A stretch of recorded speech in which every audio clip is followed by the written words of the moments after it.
Okay. Whoops. Alright. Greetings, friends, saints, strugglers. This is my first test. So we're going to see how it goes. And my first topic is going to be on the unicorn gospel. I have a friend who grew up Seventh-day Adventist like me,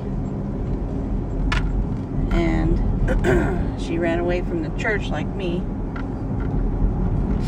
and I came back, and she hasn't come back yet, and I keep asking her about why. And she had bad experiences with the church when she was young, and so did I. But we sometimes have to get over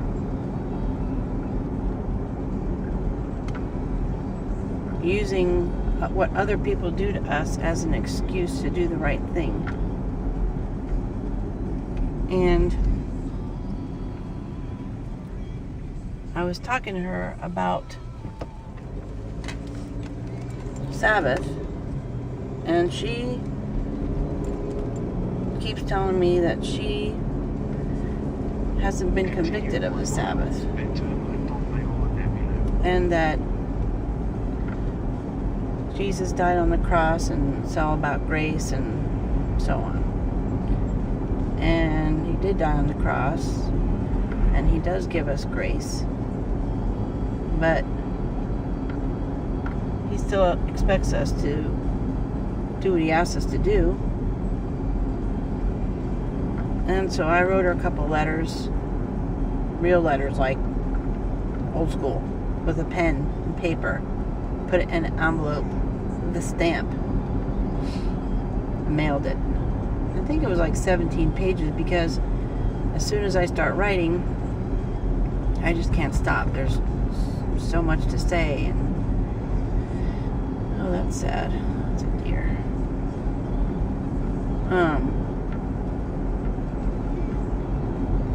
But I was talking to her,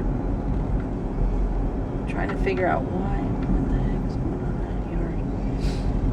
on here? About why, or how was it that she didn't feel convicted about Sabbath? Because we're told in many places, in the Old Testament and in the New Testament, it still applies. It's a forever covenant. It's not, it didn't get nailed on the cross. That's just a bunch of foolishness. And it's a lie from the pit of hell is what that is. God's commandments weren't nailed to the cross. That's blasphemy almost. He expects us to keep his commandments. And Jesus proved that it's possible for a man to keep the commandments, because he, as a man, kept the commandments. He never even so much as thought a sinful thought.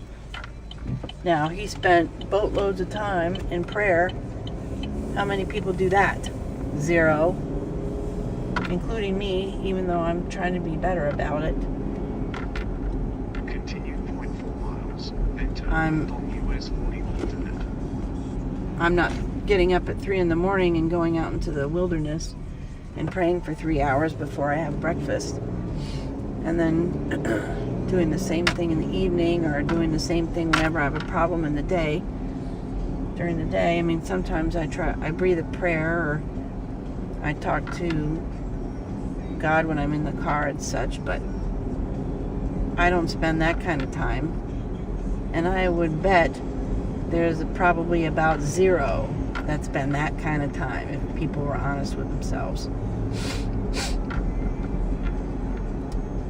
So, this unicorn gospel of, hey, yeah, we'll try to be good, but after all, everything was nailed to the cross and we're all covered by grace. That's garbage. Yeah, we're going to be changed in a twinkling of the eye at the second coming of Jesus, but that's not talking about becoming perfect, becoming sinless. And if that didn't matter, then it wouldn't matter in heaven either, right? I mean, you people that say that everything got nailed to the cross, why do you even talk about being changed in the twinkling of an eye? Changed to what? I mean, so that argument is not even valid. Because if you're saying at that point you change into sinlessness, why? What for? If everything was nailed to the cross, then it's nailed to the cross, period, the end. It's not, why would we have to get changed into anything? You see, because it's not that. What gets changed in the twinkling of an eye is the earthly body that we have. Those who are alive until Jesus comes will already have been perfect and be already sealed and be living on this earth as in perfection by the grace of God. That's how that works. Yeah, he has grace. There's grace, but it's not grace for you to sin. Jesus didn't die for people to be saved in sin. He died to save people from sin. There's a difference.